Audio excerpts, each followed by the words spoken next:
This video is about Joseph Haydn's creation. I'll explain the most important things about the work and the composer. Joseph Haydn composed the oratorio, The Creation, between 1796 and 1798. The idea for it came to him during his travels in London, where he became acquainted with Handel's oratorios. The text is based on the Book of Genesis and John Milton's Paradise Lost. Baron Gottfried van Swieten translated and adapted the English libretto into German. Haydn worked intensively on the composition and considered it to be his most important work. He invested a great deal of time and energy in the elaboration of the musical details. The creation is divided into 3 parts, which retell the biblical story of creation. The first part describes the creation of light, heaven, water, earth and plants. The second part deals with the creation of the sun, the moon, the stars, the birds, and the sea creatures. The third part tells of the creation of the land animals and man. The work ends with a jubilant choir in the Garden of Eden. Each part consists of recitatives, arias, and choruses. Haydn uses a variety of musical means in The Creation to depict the creation of the world. He uses tone painting to illustrate natural phenomena such as chaos, light, storm, and various animals.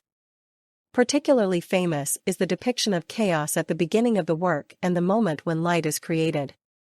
Haydn uses the orchestra creatively to achieve these effects. He creates a sound world that brings the wonders of creation to life. In The Creation, both the soloists and the choir have important roles. The 3 soloists, soprano, tenor, and bass, represent the archangels Gabriel, Uriel, and Raphael.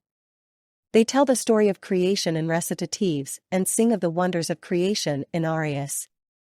In the third part, 2 soloists embody Adam and Eve. The choir has a central role and comments on the events. It sings powerful hymns of praise and represents the voice of the people.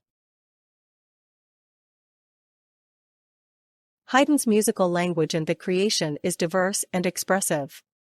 He combines elements of the Baroque with the classical style. The arias are often of great lyrical beauty, while the choruses are powerful and majestic. Haydn uses rich harmonies and innovative orchestration techniques. He creates contrasts between tender, pastoral scenes and dramatic, powerful passages. The music is consistently expressive and vivid. The first public performance of The Creation took place on March 19, 1799, at the Burgtheater in Vienna. The work was received with great enthusiasm. Further performances quickly followed throughout Europe. Critics and audiences alike were impressed by the beauty and expressiveness of the music. The Creation became one of the most popular oratorios of its time. It cemented Haydn's reputation as one of Europe's greatest composers. The Creation is considered one of Haydn's major works. It shows his full mastery as a composer at the height of his career. The work combines many elements of his style, his ability to paint with sound, his mastery of large musical forms, and his gift for catchy melodies. The Creation marks the transition from the classical to the early Romantic period and influenced subsequent generations of composers. The Creation reflects not only the biblical story, but also the ideas of the Enlightenment. Haydn presents the creation as an orderly, rational process.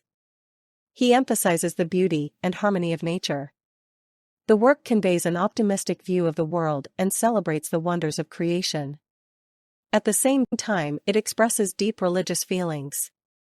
In The Creation, Haydn combines science and faith, reason and emotion. The Creation is still frequently performed today and is part of the standard repertoire of many choirs and orchestras.